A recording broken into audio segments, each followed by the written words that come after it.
All right, Pearlman, welcome to Penn. Thank you. Thanks for having me. I think you have a few fans in the audience. Is that right? I heard an audible gasp or two. Okay, as nice. you came from behind the curtain. I have to ask you. Yep. You have been described as the world's greatest mentalist. What am I going to say next? Even I don't know what Adam Grant is going to say next. That was an audience question. I didn't think it would get us anywhere, but I felt like I had to try. You had to. So I have to start by asking you if you've been avoiding me. I have not been avoiding you. Absolutely not. Well, I beg to differ, because I have a very vivid memory of being 15 years old and being at diving practice, and my teammate Joe said, hey, I have a swimmer on my team at school who is also a magician. You guys would really hit it off. You should hang out.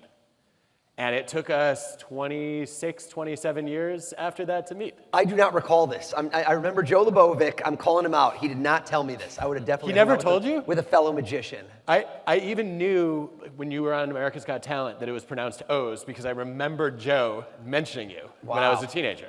This is certain nerd levels. Magician in high school is the top of the top, folks.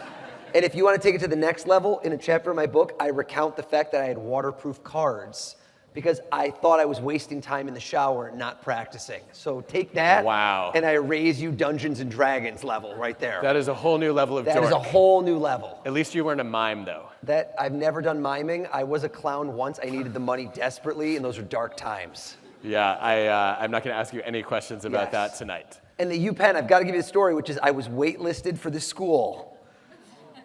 Stanford turned me down, so screw them. But then I got into Michigan, I accepted it. And then UPenn accepted me afterwards. So I took Michigan, but you guys were honorary second. I would have been in Philly otherwise. Just know that the universe, it worked out perfect. I had to pay, by the way, in-state tuition. I don't want to like ruffle feathers. At the time it was $12,000. It was not that for University of Pennsylvania. And I had to pay my own tuition, so it all worked out for the best. I mean, if you'd come to Penn, you'd probably still be working on Wall Street. That's true. I'm really glad you went to Michigan. Go Blue. Go Blue. So given that there are fans in the audience, I know you wanted to save performing until the very end, but I'm not that patient. He said we got to tee something up. We got to see if you're any good. How about this? Who wants in? Who wants in on this right now?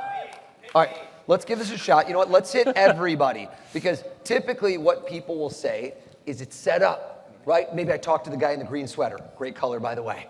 Right? They go, he must have fixed this with somebody beforehand. That's what I say when I see it on TV. So everyone right now, grab out your phone. Good, good, good. That guy just looked at me, looked down, deleted his browser history.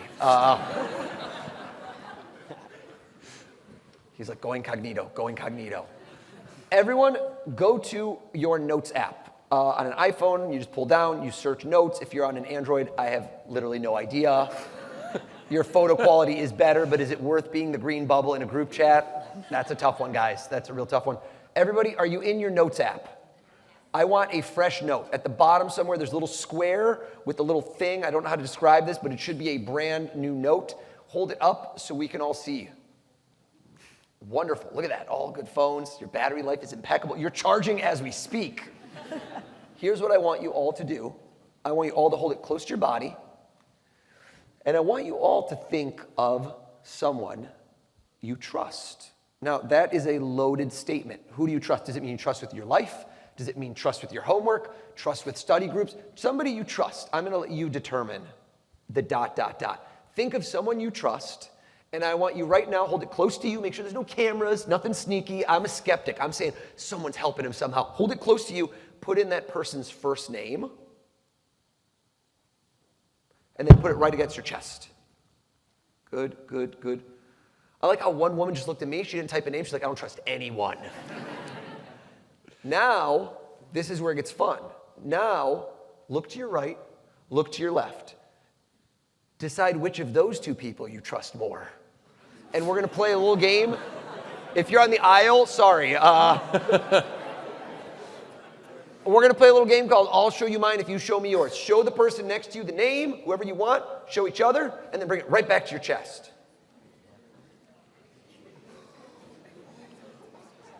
Did we do that?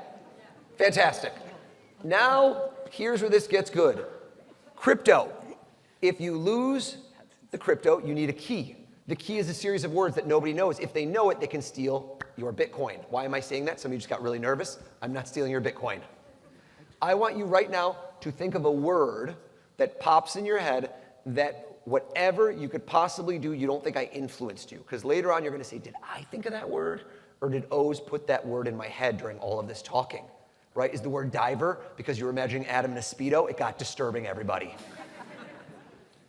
Decide right now on a word, and don't let anyone see it. Hit enter. Go down one space and put in that word.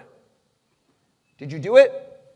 And now, don't let anyone see. Look down. Do you see a name and a word? The person next to you should not know the word. Hit the button on the side and just lock your screen.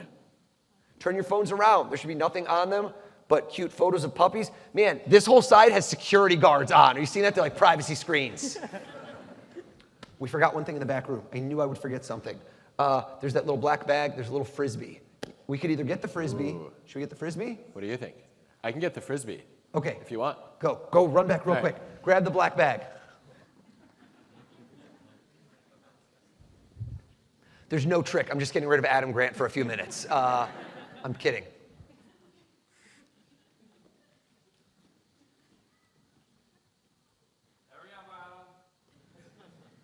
Do you want the whole? Yeah, bring the bag. All right. Perfect. They're like, if you're that good, why did you forget the Frisbee? What did he just do when Adam left the room? There should be in here a copy of my book, and voila. A Frisbee. This bad boy was purchased 87 cents, Amazon Prime, free same-day shipping in New York City. It has a 1.5-star review. This is literally the worst Frisbee in the world. Grab it, Adam. Stand up. Close your eyes so nobody even says that for a second you could have aimed. Close your eyes. And everyone put your hands up in a defensive posture. Adam, let her rip. Toss. Do you want forehand, backhand, or hammer? Shock me. Who's got it? Anybody want it? I like how one person is avoiding it like the plague. They're all like, we sat in the back for a reason. Who knew he had such a good hammer throw? Best-selling author and ultimate Frisbee enthusiast? This guy's not playing games. We got to get a mic runner. Where's the mic runner? Mics, I believe. Yes. Stand up, please. You might be tossing this onwards. What is your name? Eugene? Eugene? Yes. Eugene, do you have your phone? Yes. Did you interact? Did you do the thing earlier where you showed somebody the name? Yeah. Okay. And I'm curious, who did you show the name to? Was it the young lady to your left? Is that correct? Yes. Okay. I'm going to come over. Here, let me grab this. I want you both, put the microphone up to them both. I'm going to go back and forth between the two of you. And think of her person's first name. And think of Eugene's person's first name. And I want you each to think of the first letter of the other person's name. Let me see what I got. You're thinking of hers right now. And Eugene, it sounded just like when you chop a vegetable. Do you know what that sounds like? C or a K? It's a K, isn't it? Were you thinking of the letter K? Yeah. You were. Yeah. Eugene, have a seat for me. I think I'm inside your head. I'm going to see if I can get inside yours as well. Think of that person's first name. And can we grab that pad of paper, something to write with? Have we ever met or spoken a word in our life before this, right? Before I came up to you? Anybody could have caught the Frisbee. And what if Eugene didn't trust you? He would have gone to the person next to you instead. Starts with a K. Keep going. Think of the second letter. Now, does everyone see when I pause, she doesn't know what to do, so she nodded, right? That's the social contract. When someone speaks to you, you respond. Don't respond anymore. Try to say nothing. Think of the third letter of the name, fourth letter, fifth letter, sixth letter, seventh letter, eighth letter, ninth letter, 10th letter, 11th letter, 12th letter. All of you are looking at her like, how long is this name? You panicked. You ran out of letters at a certain point. You didn't know what to do when there were no more letters. I didn't tell you what to do. So you were like, oh, what do I do? But then I kept counting, so you realized, oh, the game continues. The eighth letter is when you panicked because there is no eighth letter. The name is 7 letters long, isn't it? Yeah. Yeah. It doesn't say world's greatest mentalist on the book for no reason.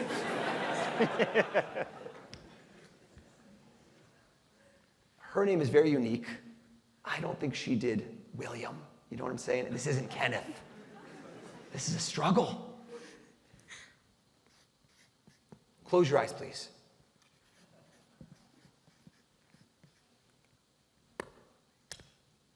Cover your eyes. If everyone can see what I wrote down, say, UPenn. Open your eyes. Tell us all, who did you think of? What's this person's first name that you trust? Kinshuk. Kinshuk.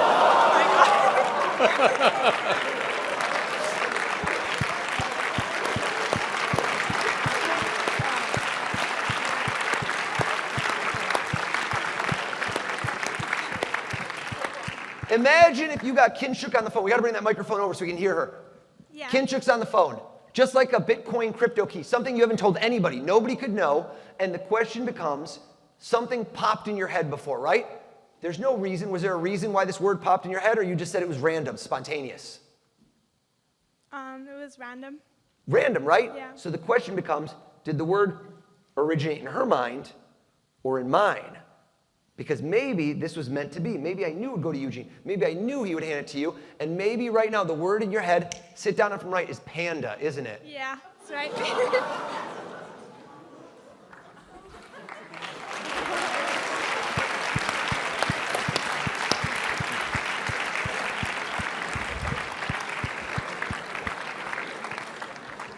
We took too long out of the thing. Sorry about that.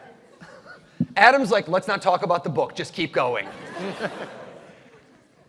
I think I crack about 75% of your tricks, and I hate it when I don't, and I hate it right now. Good. So you're not going to reveal any secrets tonight, are you? Lots of secrets, but not on how to be a mentalist. I want to give you the core skills surrounding what I do, the packaging that you can apply to your life. Because spoiler alert, if I taught you how to do that, that would not help any of you unless you decided to become a mentalist. It sounds like it would, but try walking into a place of business and be like, think of somebody you trust, got it, now what? Yay, I need a promotion, right? So guessing random things from strangers, while very entertaining in my niche, isn't going to serve you in your life.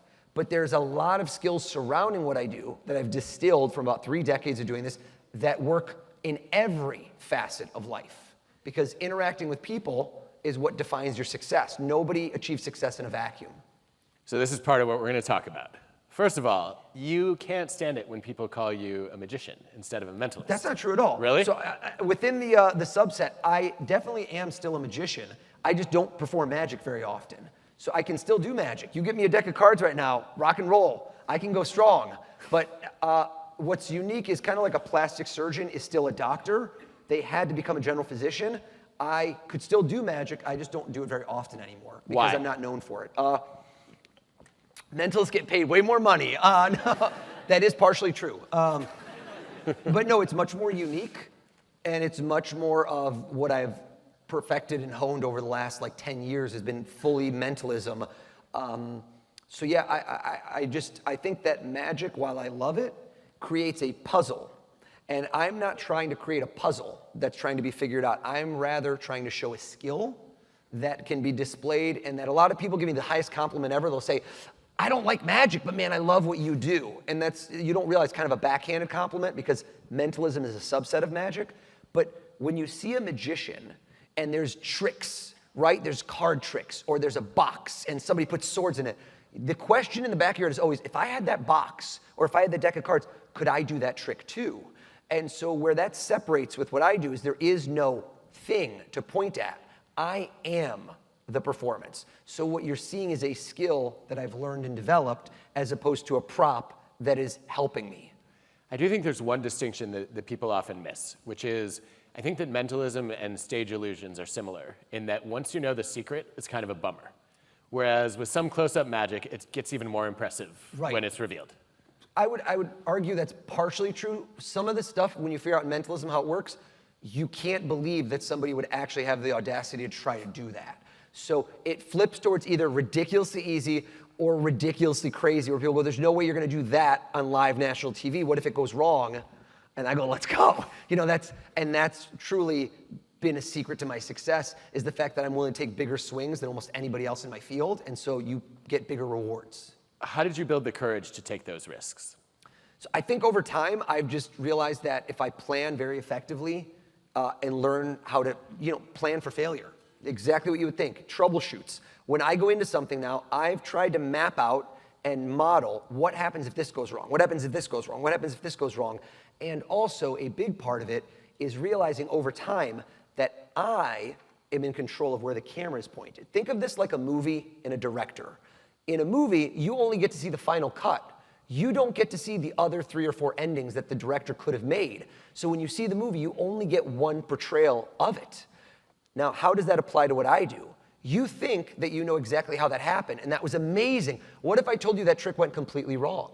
But I moved you to the path I wanted. So you never knew where I was going with something. That's my advantage. Therefore, you never knew if it failed. If I set up a challenge as I'm going from point A to point B, then you know I made a mistake. But if we start driving and you don't know where I'm going to end up, that's kind of the beautiful part about what I do. That's taken years and years to learn, that I don't telegraph in advance where I'm going.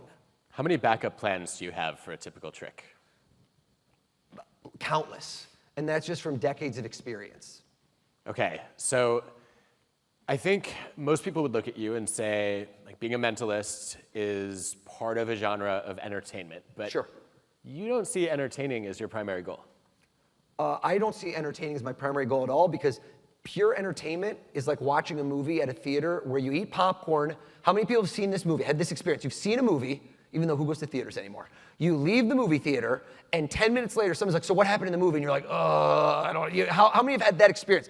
The next day, you cannot tell people more than the plot line on the synopsis on Rotten Tomatoes. Just, it was in and out one ear. It was entertaining, but whatever. Nobody's had that experience? I've had that many a times. That is entertaining, but it's not memorable.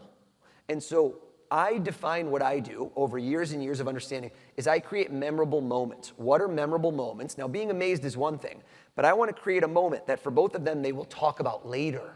They will talk about later, and they will tell other people about. And the more you recount a memory, know this, the more it gets defined in your mind. The stories you've told the most in your life are the ones that are most vivid in your mind because you've told them over and over. That's how memory works. It's kind of like, do you remember a story when you were a kid where you have a video of it and you've seen the video so many times that you remember it so vividly? So the same thing applies to what I do. The more people talk about me to other people based on emotional responses, the more my business and my clout grows. And so that's why I create memorable moments. Entertaining you is a side effect. Fooling you is a side effect. Neither of them are the medicine. The medicine is everyone leaves here remembering my name, remembering what I did, how you felt, and telling others. So if that's the case, I'm so curious. Let's just get the record straight. Can you read people's minds? I cannot read people's minds. Okay, That's literally the first line of the book. How many people believe Oz right now when he says he can't read minds? And how many still wonder if he can? Some people are going, he just uses as a ruse so he doesn't get locked up in a government facility. Well, I cannot believe the number of hands that went up. I mean, you obviously cannot actually read a person's mind. Why do people want to believe this? Why do people believe in horoscopes, even though all 12 are the same? I do not know, and it really You're bothers such me. a Cancer, Adam! Such a Taurus thing to say. Virgo, but why? nice try. Yeah, exactly. I knew. It was actually Leo, but keep going. Why do people do that? Why do people do that? Because people want to believe in something more than what they see, right? Science is amazing, but everybody, even the most scientific person there is, has some level of wanting to know what is possible. And I think that I wouldn't have a career if everybody wanted to figure it out, because the people that really go down the rabbit hole and want to figure it out, a lot of them start to become mentalists. That's what I did. I'm like, I need to know how you just did that, and I am like a pit bull who's not going to let go of your leg until I figure it out. So I kept studying and learning, and that's how it became a thing for me. But the truth is, I can't read minds. I can read people. I can influence people, and that's what I'm doing. It is not supernatural.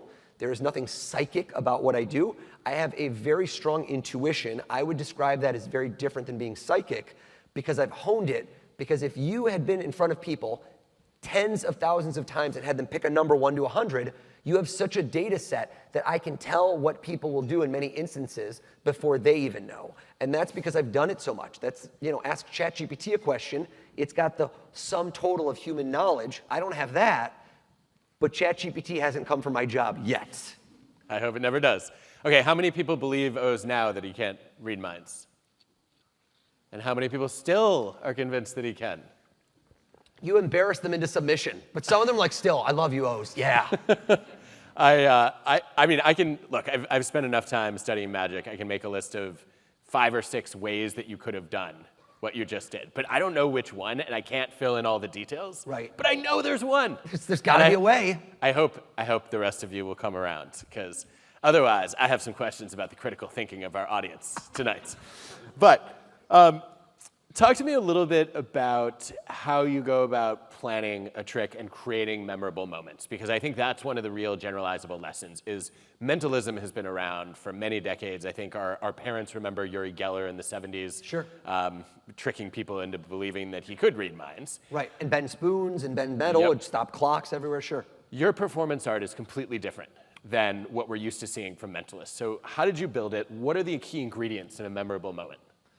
So the way I always define things, and it's kind of like the same as the book, is I start with my whole mindset is who cares about me, right? If you buy this book, I don't need you to be my fan. I don't want you to know anything about me. I want to know what this does for me. So that ethos of how I think about things is always value-oriented and benefits-oriented. The language I've used to sell since I was 14 years old, and I walked up to a restaurant, it's the chapter in the book, and somehow sweet-talked into being a restaurant magician, was never about look how cool my tricks are, okay? That's wrong. It's figuring out what's going on in the other person's head. Anybody here, maybe some of you are gonna go into corporate America, some of you are gonna startups, right? All of you should think in your mind about what the other person is, your consumer, your boss, your colleague. The more you can empathize and realize what's going on in their mind, the stronger your advantage in life will be. Now, let me give you a great example for me as a mentalist. What do I think of when I'm pitching a TV idea? Nothing about me. I'm pitching the viewer at home and why they should care about me. So I'm gonna give you a great example. CNBC is the financial network. Fox Business is another one. How many of you ever watched CNBC or Fox Business? How many mentalists or magicians have ever been on those 2 networks? Do you know? 1, and it's me. And last year I was on, this isn't a brag. I want you to really think about this because this does not make sense. These are serious networks. Their time on air is sold for a lot of money to people buying stocks and bonds, trading trillions of dollars. Why are they putting me on their platform? And last year, this is a crazy statistic, look it up, I had more airtime on CNBC than any CEO in the country. Fortune 500, did you hear what I just said? Any CEO in the country in 2024, this guy had more time on that network than them. That is preposterous. It's not because of this pretty face. It is not because I have some sort of value proposition. It's because my clips did exceptionally well because somebody who turns on that channel they didn't want card tricks or me to guess the name or Panda. It's because everything I designed was hyper-focused on the person watching the content. I didn't think about me, I thought about them. It was about stocks, it was about bonds, it was about CEOs, it was about what's the market gonna do. So somebody who turns this on and goes, who's this guy, is captured. The same reason clips that I've done with the NFL are never card tricks or things that don't matter. They're about things that interest the viewer. That could be your secret sauce in life. As a mentalist, I should never have attained the levels that I have, and my competition hasn't done it. And the reason is, they keep making the focus about themselves. The more you make the focus on the other person in life, the more success you will attain. I don't mean just in your business career, I mean in your personal life. Think to yourself, how many times have you been at a party or a networking event, and you walked out of the room and one person stood out to you, and you go, God, that person was so awesome. What was so awesome about them? Try to define it. Try to quantify what did they do that made you feel so special or that you like them so much. And I've been in rooms with some of the most powerful people in the world, with Adam as well, and you've seen it. And what made people stick out? I've analyzed it. And time again, the person who I find the most appealing and most interesting is the person who's the most interested. They've looked at me. They've seen me. They haven't been on their phone. They haven't been looking around. They're locked in on me. They ask me questions that I haven't heard before. Oh, what are you majoring in? Where are you going next year? Boring. I've heard those questions a million times. So have you. How do you stand out from others? Now, I'm not saying to be, again, this isn't a manipulative approach. This isn't like I need to plan in advance what I'm going to do. This is starting to think like the other person and realizing that if that person feels seen, heard, that you're interested in them, then they leave feeling great about you because you've showcased the most important person in the world to them, themselves. Every one of us is the lead star in our own movie. Everyone else is supporting cast. The more you can realize that every person is the lead actor or actress in their movie and make them shine, the better you will do. That is what's allowed me over the last 20 years, since I quit my job on Wall Street, to get to where I am. That if you could define it in one part, there's a lot of other steps, but that one chapter in the book has changed my life. So I have a couple reactions to that. The first one is, if Too long on the answers or too short? You tell me if I'm dragging or rambling. That's not where I was going, Okay. actually. I was noticing your language. You're very Yes. careful about how you speak. And you said, I've been in rooms with some of the most powerful people in the world, as well as Adam. Yes. Adam was thank with you me. for marking that distinction. Adam was with me in the room is what I meant. I really appreciated you separating me from that group of people. Thank you, Os. Secondly, I'm thinking about some work psychologists have done to underscore your point. There's a classic Jamie Pennebaker experiment where people have to come into a group and talk to a bunch of strangers. And then afterward, they're asked, how much did you like the group? And the more they talked, the more they liked the other people in the group. Right. Jamie calls it the joy of talking. And he says that most of us find that communicating our thoughts is a supremely enjoyable learning experience. Right. People, sure enough, they actually believe not only they like the other people more in the group, but the more you talk, the more you think you learned about everyone else. Right. So I think that really just probably illustrates your point nicely. You even see it in dating, by the way. I absolutely do. Well, I think, so some of the, it's funny because a lot of the things that I learned were very, they're body language approach type things. So how do you know if somebody's interested? And I mean, I don't mean this romantically, it can be romantically, but how do you know when you're in a great environment in this one? You go into an interview. How do you know if that person, when you left, was really interested? Or they go, oh yeah, we'll be in touch. Did they mean it? Did they not mean it? Right? What can you discern from their body language? And what can you do to influence them? That's a huge one. Those tips and tricks of watching. How do you match somebody's energy at the right level where you're not overwhelming them, but you're also not putting them to sleep? I learned so much of this, as I told you, at 14 years old. At 13, I started doing magic. You know this area. There's a place on 12 Mile in Orchard Lake called Zia's. It was an Italian restaurant that every 2 years would close down, and every 2 years they'd give it a new spin, new coat of paint. It went from being Mexican to Italian. Like, somehow we'll figure out how to make this restaurant work.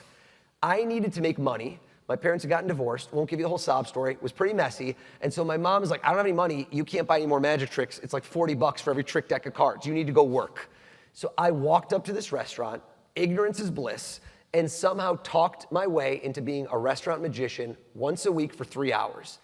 Do you think that people seeing a 14-year-old, 4'0" kid walk up to you with a deck of cards were waiting for their moment to watch you and they had a babysitter? They're like, no, dude, get away. That was the school of hard knocks to learn what rejection feels like. It does not feel good. And so I learned all these little ways to iterate. Every time, change a little variable, like a recipe. Change this, a little more sugar, how's that taste?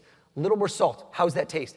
And I realized the secret sauce is when I walked up to people, what are they thinking when I walk up to them?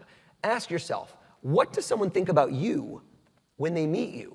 And this is a tough thing to do because you're only used to being yourself. You've never been anyone else, and a lot of the time it's very hard to be objective about yourself because you're too ingrained, so you're kind of subjective. You give yourself allowances, you give excuses. So I realized really early on that when I walk up to them, they don't know if I work there. They don't know if I'm any good. They don't know what I'm doing. And then when they figure out, oh my God, is this kid gonna stay here for a long time? We're in the middle of a conversation. Do I have to tip him? Do I have money? All of these things went through their mind in the first 3 seconds, even sometimes before I even got to the table. And so my job became, how do I eliminate every point of resistance in their mind by the time I get to the table? How quickly can I do it? And so I learned all these tactics. If I walk up to you, just like this, up to you right now, close talker, eye to eye, people are panicked. Somebody approaching you direct head on, it's, you could tell me more than I could, but it shoots you into fight or flight, right? Your hippocampus shoots off. So what you need to do, I realized if I walk up to a table, watch, just like this, at an angle, and just walk up like this, with only one eye showing, people are less tense. It doesn't feel like you're approaching them as much as you're just stopping by. I create a very quick time limit. I go, I only have a minute, right? Right away, I set the tone. But did you hear what's going on tonight? It's your lucky night. Right when you say that, it's not a yes or no question. I learned early on, yes or no questions get me shut down. Guys, want to see magic? No. Oh, but my mom says I'm really good, right? What are you going to do with that? Yes or no questions are the worst thing you can do in any environment with somebody new, because all it does is give you a closed door at the end of it. Yes, no. Keep going. Find paths. Create a branch to that tree.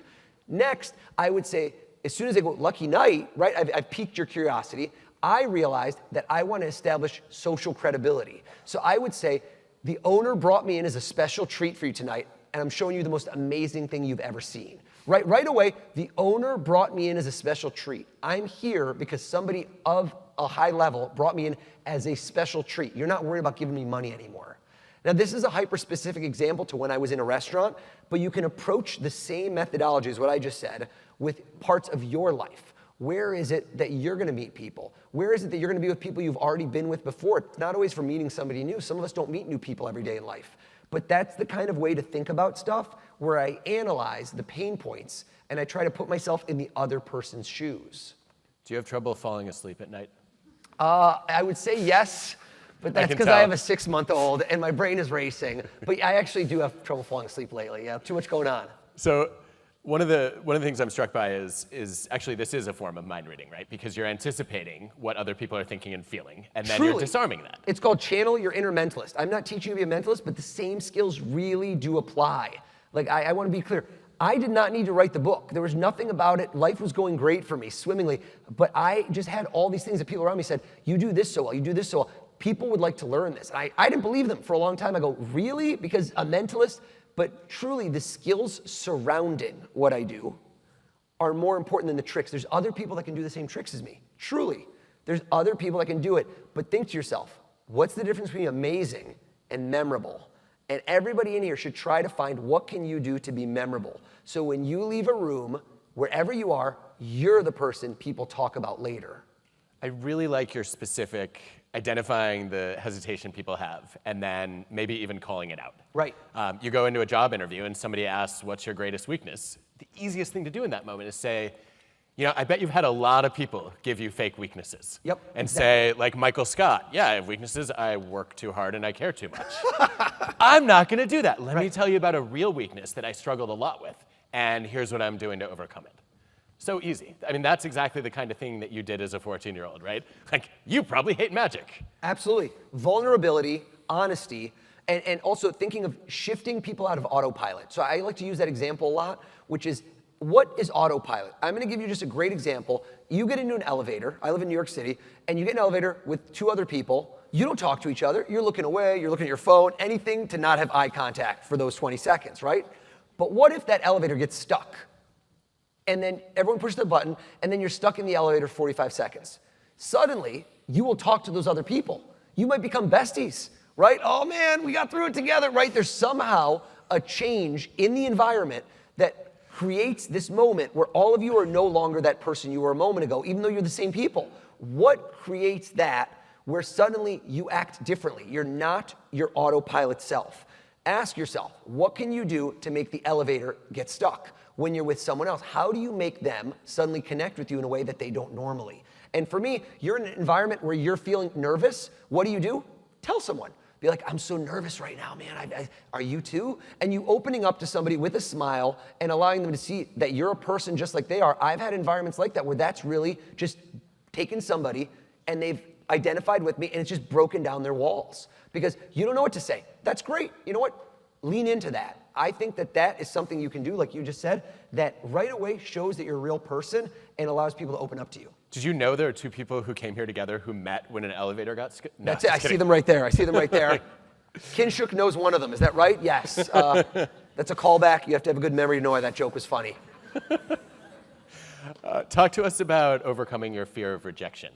That's Sure. something that holds a lot of people back from even making the first approach. I think that's the number one thing that holds people back. I truly believe that it's internal monologues that talk you out of going for things. So I'm going to give you just a quick background. Went to University of Michigan, studied electrical engineering, went to work for Merrill Lynch. I did not know what I was going to do in life. So anyone who is here right now who's like, where am I going?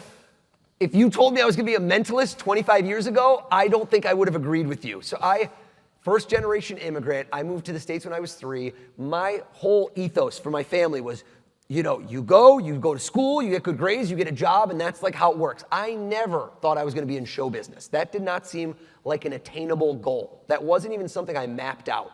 So when you don't have somebody that you view who's like a mentor, somebody that you can see in that way, then it's hard to picture yourself in that manner. Wait, go back to the initial question. I got sidetracked. Fear of rejection. Fear of rejection. Great one. So when I quit my job and all along the path, people around me were not telling me that you're going to do, that this is like the thing that you're supposed to do. So I think there's that portion of you that talks yourself out of it, that over and over, you will say to yourself all the reasons why something can't be done. And once you start doing that on repeat, do you know what happens? You stop looking for the paths for where it can be done. Just that constant telling yourself, I can't do it, starts to limit your options in your mind. It's the way you look for things that you don't find the right paths.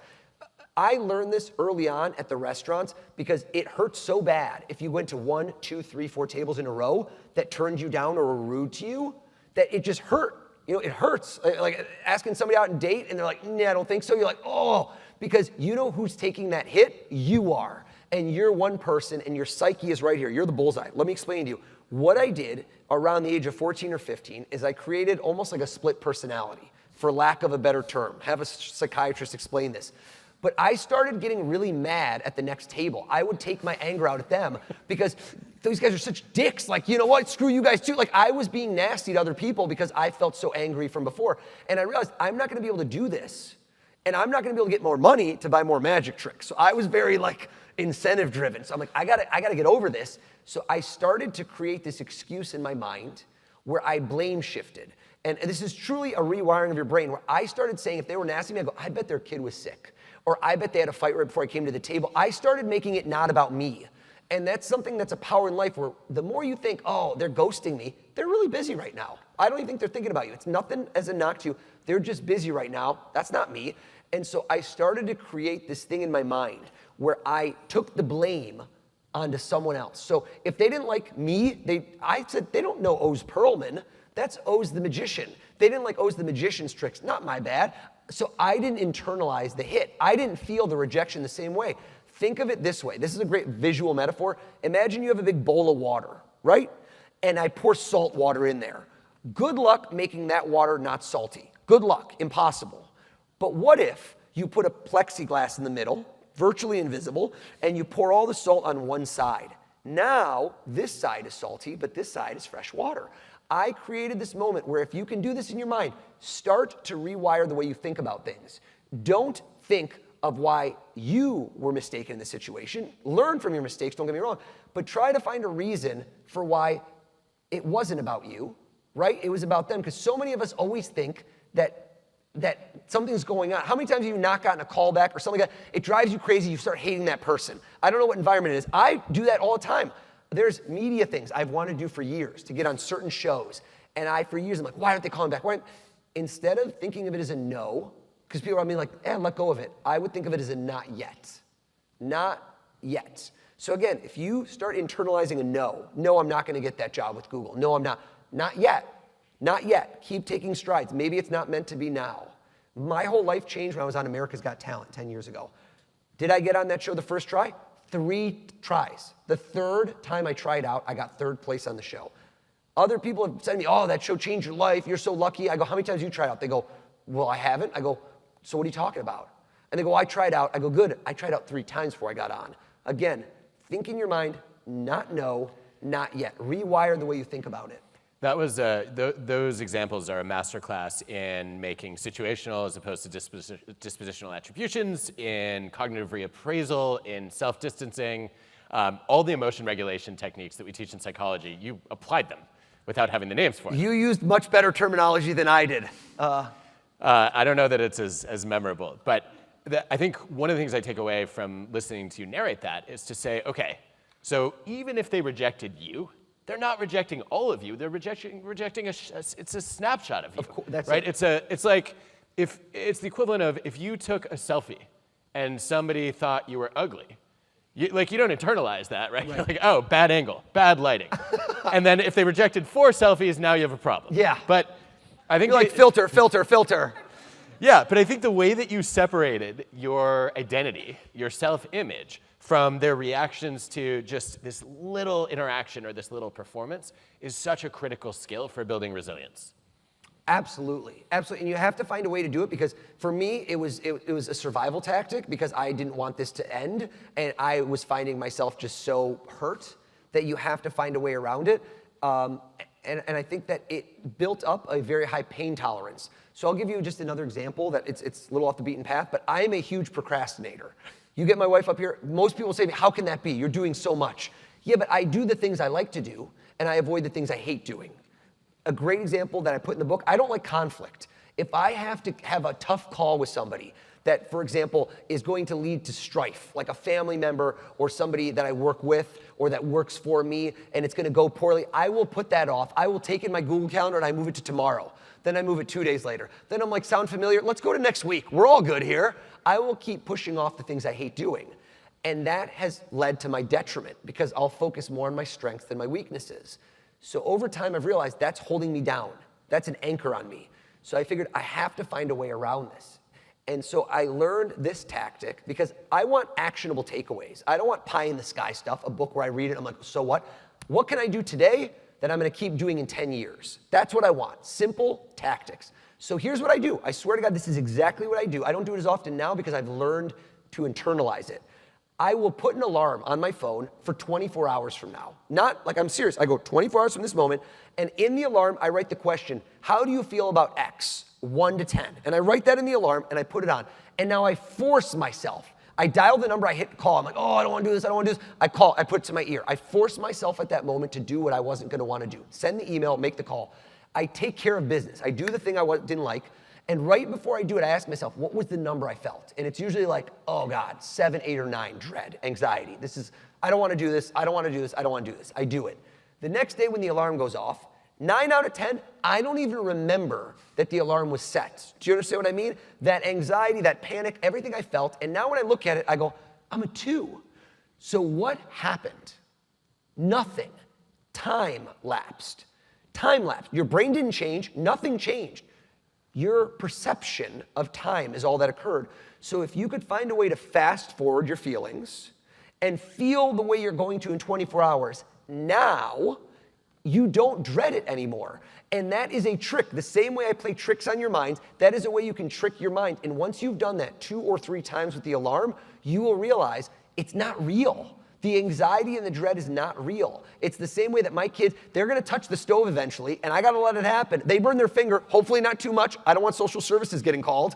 But sometimes you have to internalize a certain level of pain to understand not to do it again, or in this case, not to procrastinate on certain things. And that, in the last 2 years, ever since I started doing it, has changed my life. I handle things much quicker. I don't delay them. Try it. You can't just think about trying it. Try it yourself and see how it works after 2 or 3 times. And you're gonna be shocked. You're gonna be like, it's not as bad as I thought it would be, and I know that. Anticipatory emotion regulation. Well played. We need to go on the road together. I'm just gonna make up random words for the things you say. That sounds like the shoelace effect. There we go. Yeah. Okay, lightning round. Rapid fire questions, quick answers. Okay? You're an ultra marathon runner. Yes. First of all, what's the longest you've ever run continuously? 153 miles. Without sleep? I slept for 5 minutes, so yeah. Okay, and what's the biggest lesson you've learned? I like how one person's like, you're such a wuss. Biggest lesson from that insanity? So the ultra marathoning is truly, it fulfills me in a different way because it makes everything else in life easier. So when you go through that and you have these difficult, awful, horrible feelings that you want to give up and you're like, oh, that sounds really fun. Why are you doing that? Once I get through it, it's incredible. So it's the getting through it and overcoming the adversity that can't be faked. So again, it's exactly like what I said with the alarm. You internalizing your mind saying, oh yeah, I'll try that. No, you actually have to do it because you won't understand what I mean until you do it with the alarm 2 or 3 times and go, oh wow, it's not that bad. You can't just pretend. I can sit here right now and tell you that I could run back to New York City. It's 99 miles. I'd probably wear different shoes. I could do it right now. But the feelings I would get when I'm miserable, maybe at mile 62, and I'm like, why did I do this? I'm really tired, I just want to not be running right now, and I get through it, makes it so that when other things happen in my life that are challenging, they feel easy. So the ultra marathoning for me has not been that it's super fun. I actually prefer for it to be miserable because then it sharpens my mind for later. How many people know David Goggins? Know the name? A good friend. He is the quote, and and Adam's on here too, Adam. So I'm showing some love. Adam's here. There's one line that I think defines this. David Goggins on the front of the book, learn to master the most powerful weapon, your mind. And I think that really defines the book in a way because that's it. The ultra marathoning is not a physical pursuit. There are people slower than me, older than me, way more out of shape than me that I have seen finish races that I did not finish. I'm there, I didn't finish, and they finished. And I've said, how can that be? And it's because their mind was stronger than mine. And your mind is what runs your body. Yes, you might get injured, yes, you might get this, but for most people, if I said to you right now, your most loved person in the world, if they had a gun to their head, and I said you had to run right now, would you be able to do it? You would. You'd find a way. You'd dig deeper. You'd find a way. I'm not saying to do that, but know that you have a gear that you have not accessed. And that's what I like, to push myself to the limit, and that's what the ultramarathoning does. You totally failed the lightning round. Okay, sorry. Epic disaster. However, I will say, I'll just react Next really... one word, go. I'm looking forward to it. I will say really quickly, I think this is something that people often don't understand about doing high-intensity sports. I had the same experience as a diver. Like, how could I ever hesitate to send an email or make a call or get on a stage? It will never hurt anywhere near as much as a belly flop going 30 miles an hour. I'm like, you do that, every single social risk you take is easier. Right. It sounds like and both I will swimming and never running laugh did that as for you. hard as seeing a strong belly flop, but no offense, but yes. It's appropriate. Okay, lightning round questions. What is the worst career advice you've ever gotten? Listening to haters. Okay. What's the best? 3 words, I got it back, Nailed lightning. It. What's the best reason to leave a job on Wall Street? You only live once. You have one chance in life. If you have a passion, go for it. YOLO for the win. What's something you've changed your mind about lately? Maybe writing a second book. In which direction? To potentially doing it. Versus when this was going on, it was like a never, never, never. Make it a kid's book. They're way faster to write. Okay, good call. Question you have for me? Other than me, what was the most fascinating conversation you ever had? Ever? Most fascinating person you've ever met yeah. Most fascinating person I've ever met. Oh, that's a tough one. Let me think about this for a second. I think the most fascinating person I have ever met. Adam Grant's met everybody, by the way. Don't let him humble brag. Definitely He's not met true. Everyone. I think the most fascinating person I have ever met actually is Brian Little, my undergrad mentor. Really? I have never had a conversation with him where I didn't come out with 20 or 30 new questions. And I could bring up any topic, and he would have something riveting to share about it, and another question then to go and seed my curiosity for a year. And he's the reason I became a psychologist. I think that's incredible. I think that's like what people have to seek out, because that's, again, not to keep the book, but like a whole chapter's on mentors, because I feel like the best way to figure out what you want to do in the future, I didn't know what I wanted to do, is people have to help you in certain ways, and if you can find the person who's maybe who you want to be in 1 year, or 3 years, or 5 years, or 10 years, and win them over. And people are so busy nowadays that it's hard to get access, right? I'm busy, I'm this. How do you find an interesting way to get them to, in essence, give you their time? And I found that the best way to do that is you want a relationship, what can you give them? You probably can't give them money, you're at the start of your career. They might not want money, they're very successful. So find things that are pain points for them and offer to do it for them. I had somebody who's a mentalist, who's very early in their career, who kept, instead of people usually wanting to take from me, they're like, tell me how you do this, tell me how you do that. And I hear that a lot, and tell me the lottery numbers, right? They were very interesting. He goes, you have a lot of outdated photos on your website, and your Wikipedia's out. Can I help you with that? Wow, sure. And then help me again, and then help me again. And did all these things for me, pro bono, right? Very hard to refuse when somebody's willing to work for free.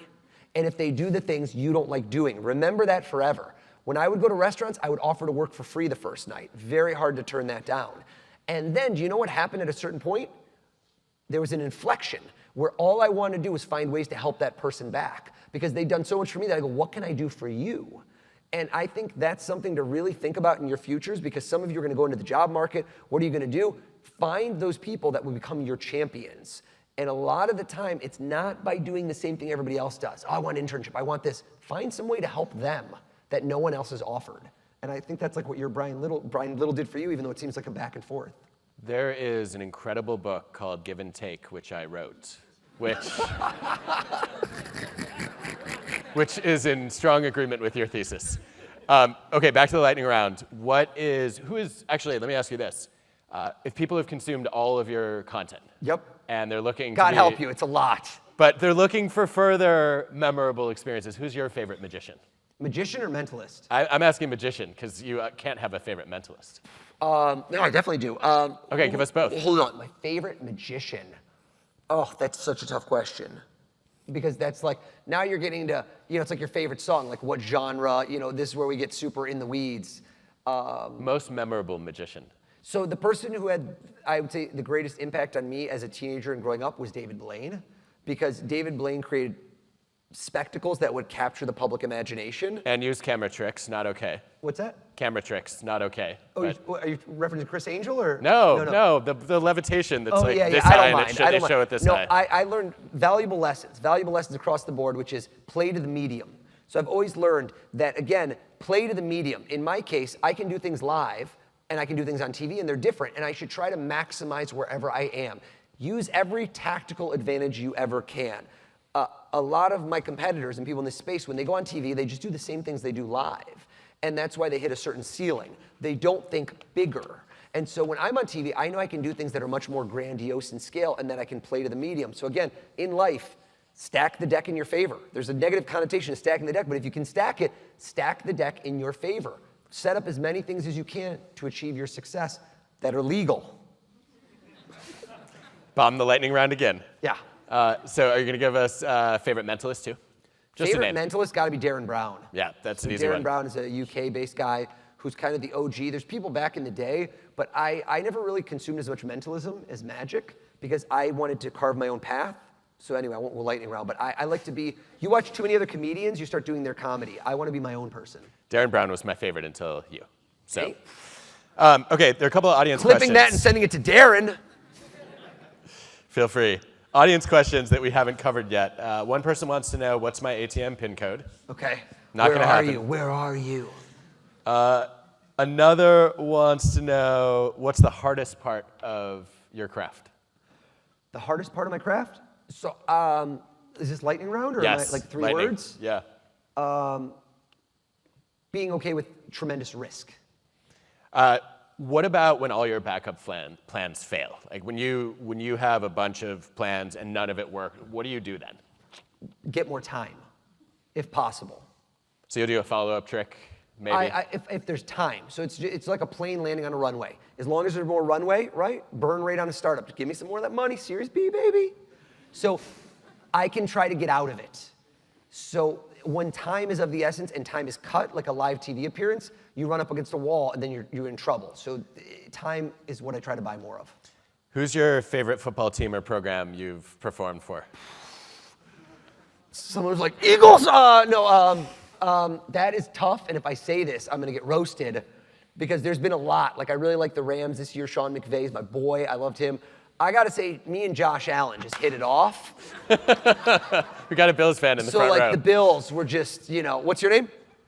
Joel, yeah, so there we go. Yeah, so Bills Mafia. I'm not even from Buffalo or anything, but I just went in that room and they were just so warm, even though their city is so damn cold. And yeah, I don't know. There's so many other teams though, it's hard for me to say that. I like the Packers, I like the Bengals. I don't know, man. Me and Josh connected. I was shocked I wasn't at the wedding. Yeah. Who is the hardest celebrity or CEO to fool? Or? I mean, you were recently at an event with Jeff Bezos, and that was name drop. He wasn't the hardest. He was great. He played ball. He totally played ball, even though he was not the hardest. And if you ask him, his memory of what occurred is utterly different than what you'd expect, because that's what I do. You can change people's memories. I don't know who's the hardest. If they're the hardest, I don't remember them well. I try to PTSD that away. I don't have an answer. All right, my most important question. Do you have another trick for us? Let's go.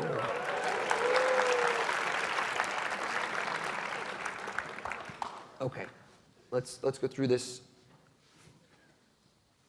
Learn to master the most powerful weapon, your mind. Here's what I'm gonna do. I'm gonna kind of just go across, and I'm not gonna do a full word. I'm gonna go, and I want you to stop me as I go. Stop me as I go.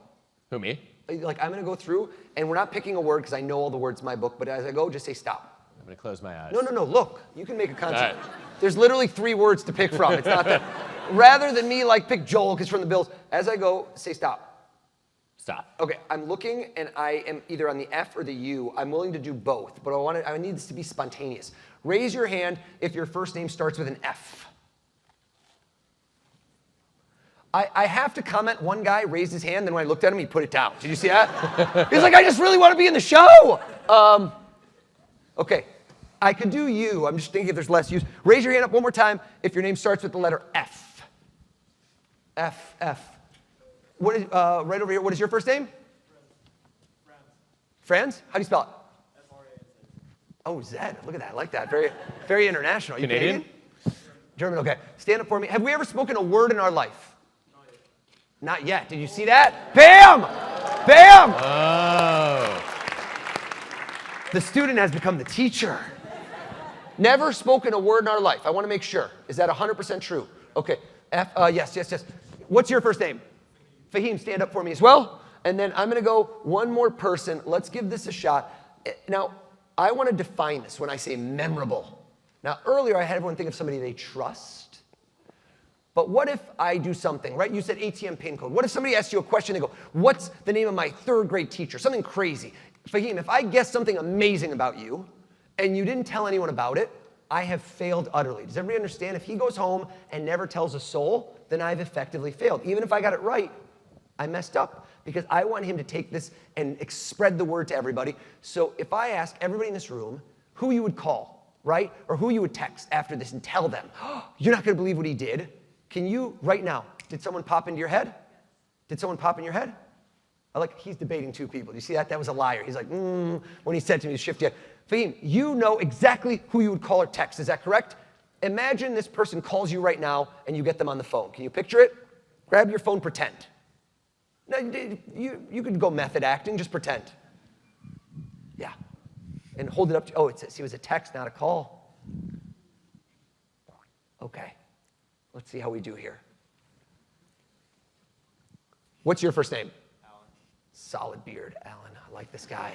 Right over here, tell us your name. Brendan. I like how Brendan, they just pound. He's like, you do have great connectors. Brendan, stand up for me, please. Brendan, imagine you can put your phone away. I don't want no phones, no nothing for this. Imagine that you are doing the same thing. I do something amazing to you. You get on your phone, you immediately know who you're going to call. The same way I just asked you to do it, you do it, I asked you to do it, I asked you to do it. See your person in your mind. Can you see your person? Yes. Have you ever spoken to each other? Brendan and Franz, have you ever spoken a word to each other in your lives? No. Okay. Not yet. Oh. Watch this. Fahim, count the number of letters in your person's first name. Just count the number of letters. Now notice how quick he counted. Everyone see it? He didn't struggle. This was less of a struggle than Kinshuk. This was very quick. If the name was very long, it takes time to count. If the name is very, very short, you instantly know it. If you just count quickly, it's typically 5 or 6 letters, sometimes 7, but you smiled at the beginning. 5 letters, isn't it? Yep. Yeah. Also, notice where his hands are. His hands are here. It's a female, isn't it? Of course it is. Yeah. Hands here, typically female. Hands here, a guy. I don't know why. Mix up the letters in her first name. Mix them up, and you stop as if we're playing Scrabble.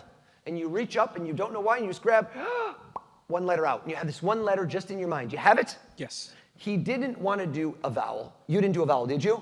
He thought, oh, that's going to give it away. And then there's 5 letters to choose from, but you didn't do the first letter, did you?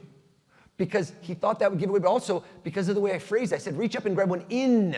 In makes you feel like it's in the middle. You thought of the letter right in the middle, didn't you? And you did a strong exhale. H, isn't it? That's right, yeah.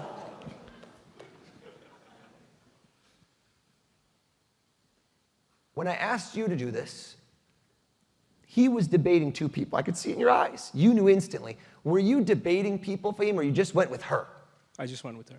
Oh, adorable. Now, at first, I would have thought mom, because I'm thinking he's very close to her, but he's no. Close your eyes, please. Cover them up.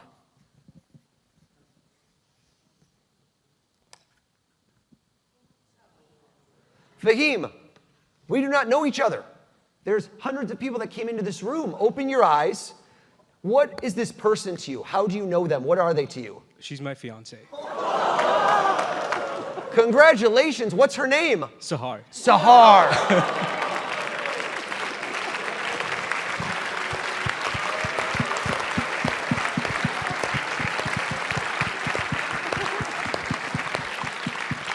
Now, Franz, where do we go from here? How do we step it up? Sit down, by the way. Congratulations.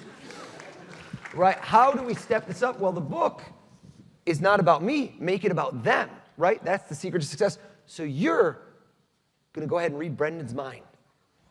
Are you ready? Go. That would have been sick, though, right?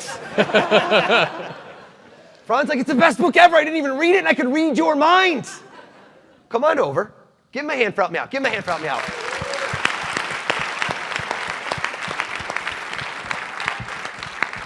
Brendan, I am going to hand you a clipboard, repping the brand right here, McNulty. All right, Wharton, take this. I'm going to give you a marker. I want you to stand right there.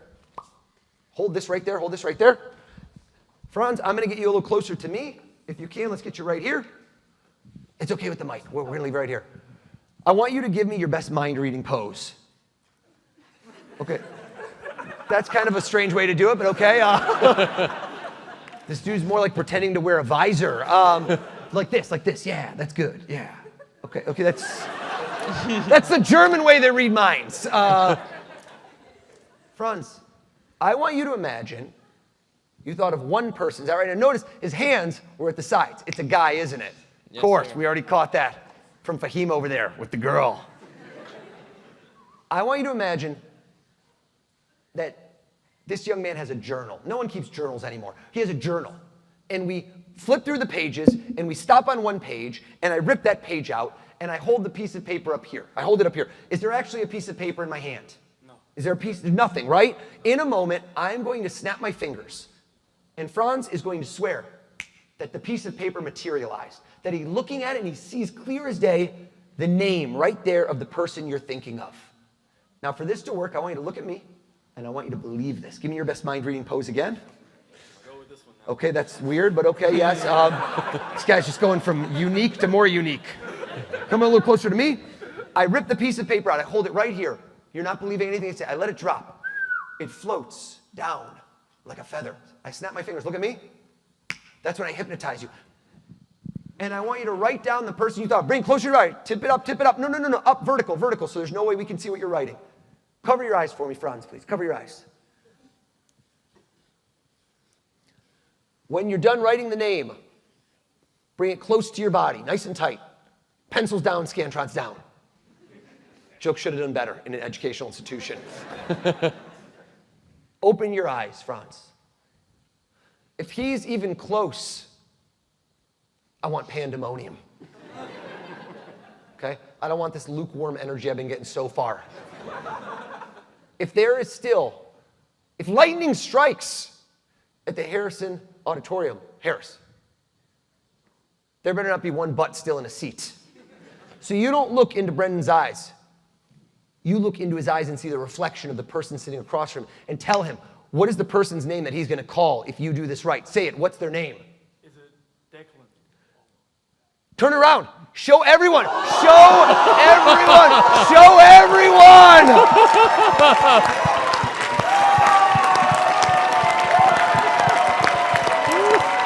Well done, Franz.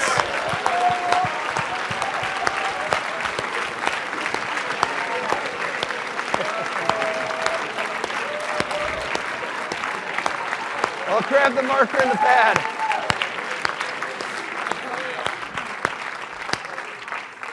Ladies and gentlemen, Thank you, Pearlman. Woo!